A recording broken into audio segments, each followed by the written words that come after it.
Hello, my name's Tim Shoebridge and welcome to this video, the subject of which is the Dave Smith Instruments OB-6, or kind of. It's really about the Oberheim sound. I've never really been smitten with the OB-6. I've watched quite a few reviews of it and sound comparisons and demonstrations of it on YouTube. And yes, it's a lovely sounding synthesizer, but it's never really grabbed me as being a synthesizer that I must own. But quite recently I watched a video. It was a comparison between the OB-6 and the Prophet 6, and I know there's quite a few of those videos out there. The one that I'm talking about here is a video by Starsky Carr. He's got lots of really good videos, comparison videos on YouTube. And in his comparison video of the Prophet 6 to the OB-6, it's about 20 minutes into the video where he puts on the stereo effects and he plays chords. And you hear on the OB-6 this just amazing sort of swirling filter, and it really grabbed me. It's the most beautiful sound, and it was at that point that I thought I have to have one of these synthesizers. I have to have one. They're so expensive for what they are. They really are expensive compared to fairly equivalent synthesizers that don't have an SEM sound to them. And I started to think irrationally about which pieces of gear should I sell to raise cash for one. And then I had a reality check, and the reality check was, hang on a minute, the sound, the thing that you're lusting after, is a filter. Surely there must be a way of recreating that sound but keeping the synthesizers that I already have. And that's the subject of this video, is how to recreate that beautiful sound of an OB-6 but without owning an OB-6. So I really hope you enjoy this video. Thanks very much for watching.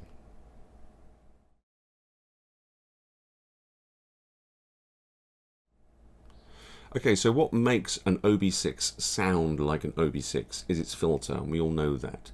It's got a wonderful filter on it that's called a variable state filter.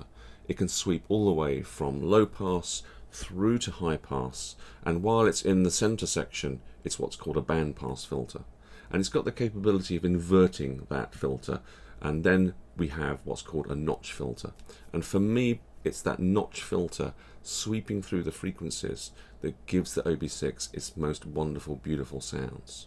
So in order to recreate the OB-6, what I really need is a notch filter, and preferably I want a stereo notch filter, because I want to be able to run not just the mono output from synths into it, but stereo as well. Now I know that I could go to my DAW, go to my computer, and there's going to be loads of plugins that will give me notch filter sounds. That's not what I want to achieve. I want to achieve a hardware solution rather than a software solution. So I appreciate there's plenty of software solutions out there. This video is really going to be concentrating on a hardware solution. Now, in terms of hardware, the first thing I thought was I'd turn to the huge guitar effects pedal market. There's so many wonderful effects pedals out there. There must surely be a nice little cheap, reasonably priced notch filter guitar effects pedal.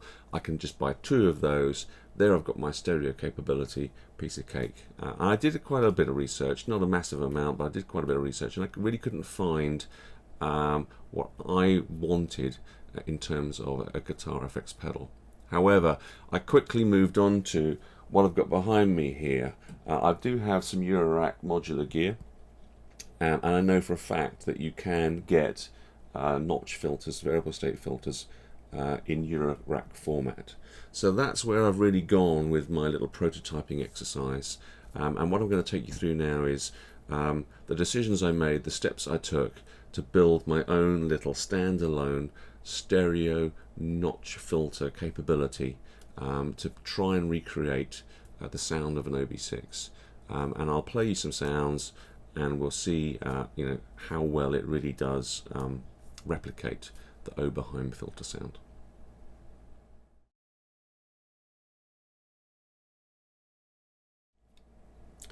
Right, so in my search for a Eurorack format filter, I found that there are quite a few options out there. There's quite a few different manufacturers that have made variable state and notch filters in Eurorack format. The one that I ended up plumping for was actually the cheapest.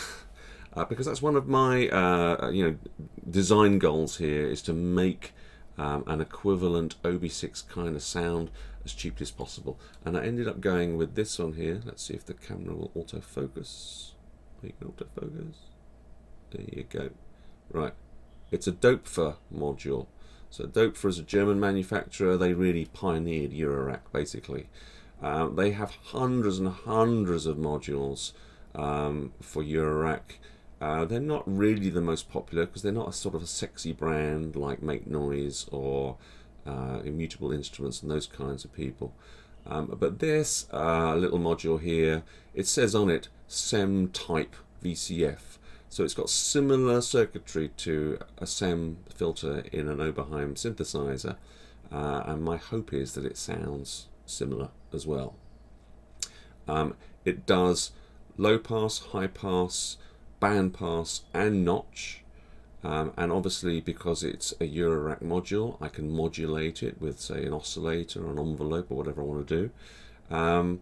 And I bought this second hand in an auction for 67 UK pounds, which is about 77 euros, 87 US dollars currently, and that's really, really very, very cheap.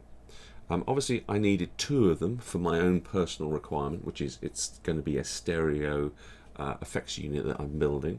So I've now got two of them. The other one wasn't quite the steal at 67, it was 80, but still, I mean, what I'll do is I'll sum up exactly how much I paid for this effects unit that I'm building at the very end, so you can see how much it actually really cost me. But there you are, I've got my two identical SEM type VCFs, which will give me hopefully a nice stereo sound.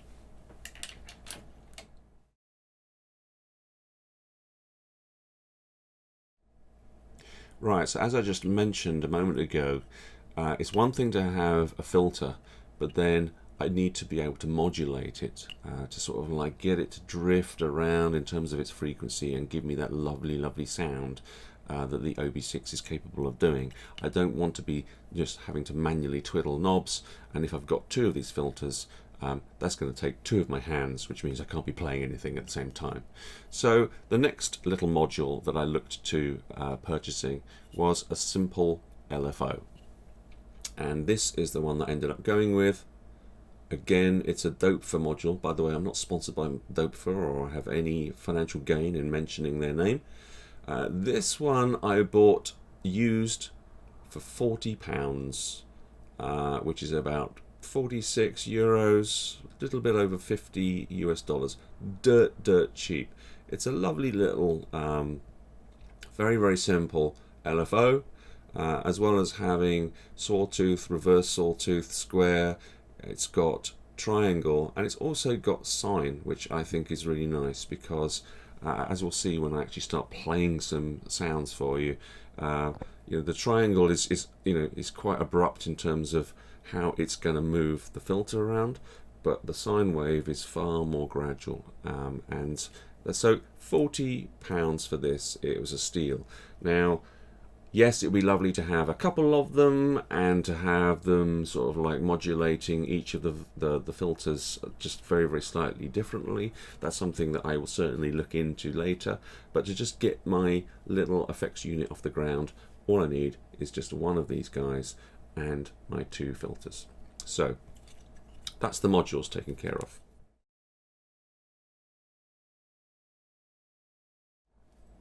Right, so now I've got three separate modules. I need to put them in something. So in terms of Eurorack, you need a specific rack or box to put your modules in and to power them.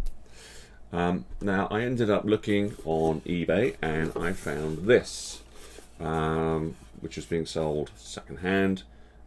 It's another Doepfer product. It looks like I am flogging Doepfer products here.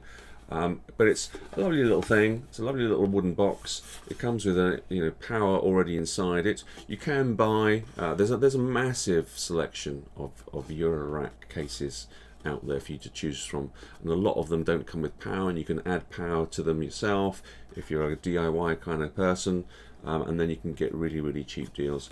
I ended up buying this one, which is already sort of like powered. It's got power socket on the back there, and it's bigger than I need it to be. It's 48 HP, which is sort of like the measurement of how many modules it can take. Now each of those modules, the LFO and the filters, they're each 8 HP in width, which means I've actually got the ability to fit 6 of them in here, and I've only got 3. Now I decided to go with a case that can take 6, because although I only want those 3 modules to start off with to prove that I can create the OB-6 kind of sound, I actually am thinking about adding some extra modules later on with kind of like an upgraded version 2. So that's why I've gone with this box. Now this box, as I said, used on eBay. I picked it up for less than 100 UK pounds. It was 90 something UK pounds.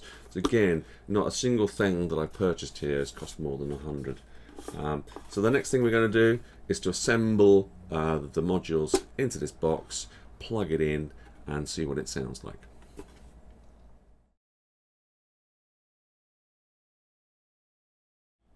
Okay, so I've got the case here on my desk, and you can see there's a good view there of the power connectors inside. If you've never put together your own Eurorack case before, it's really nothing to be scared of. The modules themselves, they just have one connector that you need to worry about. It's a ribbon cable connector, and you just have to make sure that you put it on the right way onto those power connectors down there. There's a right way and there is a wrong way, and to help you, the cable has got a red painted edge to it, and that indicates minus 12 volts, and as you'll see clearly labelled on the power connectors, there is a minus 12 volt pin, and it's at the towards me basically. So to connect this, simply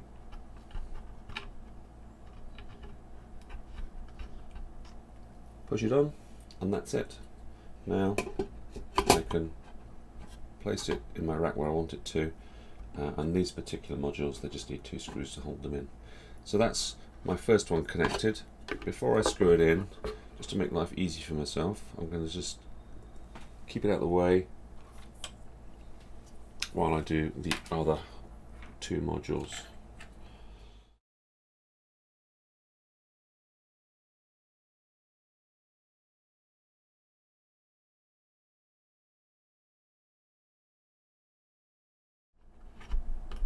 There. So now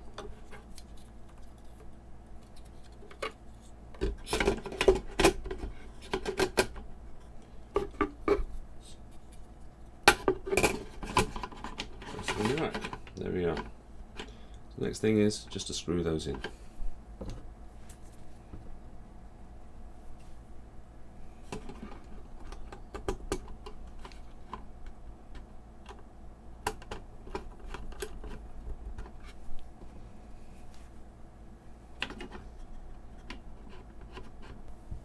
There we go.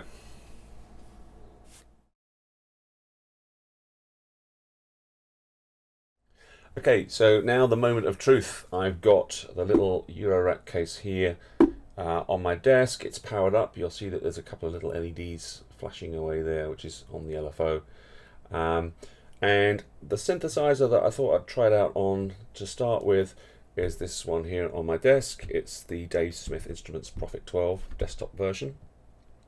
So I've got a nice little pad sound. And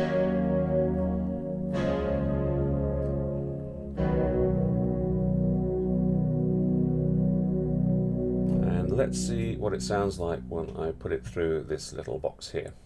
So in order to do that, I'm going to need to unplug the Prophet 12 from my mixer and route it into the filter, and then from the filter out to the mixer. So I need some cables to do that. So I've got a couple of these. That's going to focus or not. Let's put my hand in front. There we go. It's just a standard 6.3mm jack to a 3.5 mini jack male to male. This is going to go into the audio out of the Prophet, and then we're into little mini jack territory, which is what Eurorack modular gear basically needs. So that's my way of plugging the P12 into the filter. I've got two of those, and then to come out of the filter and back into my sort of like mixer routing, I've got a little cable which is one of these. It's a little adapter. See if it'll focus. There you go. So it's a female standard jack to male mini jack. So that'll be my out from the filter, and then I can just put my normal audio cable into it like that. So that's what I'll do now. Let's just set that up.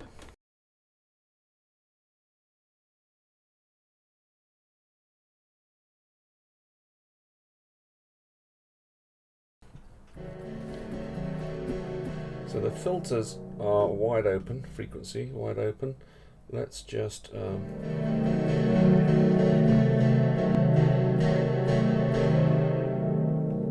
level right.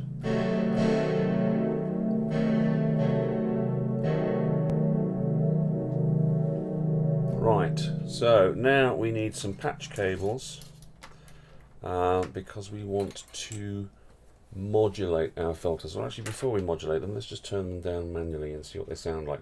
So you'll see on these particular filter modules, the bottom control here can take you from low pass all the way through to high pass, and in the center it's notch. So I've got them both set to notch at the moment. If I hold down the chord and then manually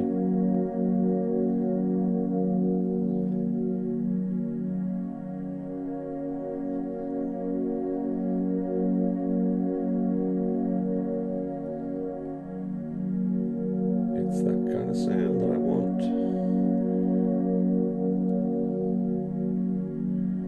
But rather than me manually turning them, I want the LFO to be turning them for me. So for that, I'm going to try with the sine wave output from the LFO, and I want that sine wave output to go into both filters at the same time.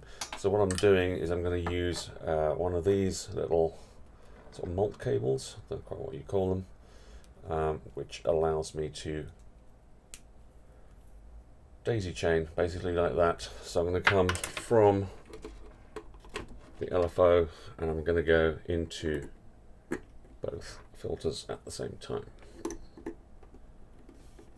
So there's a CV control, so I can actually adjust how much it's going to be, how much of the signal from the LFO is coming into the filters.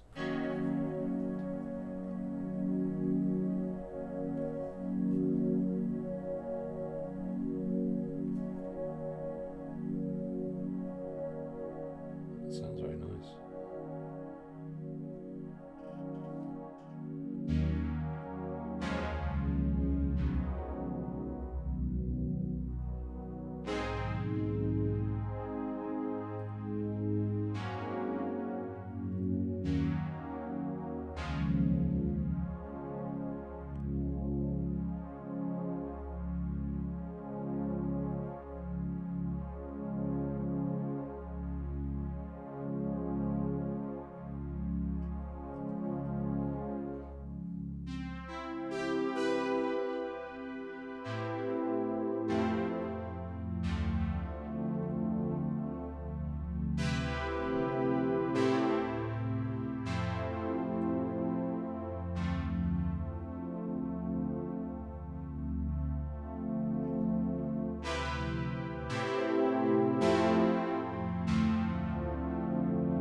Try some resonance.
Nice.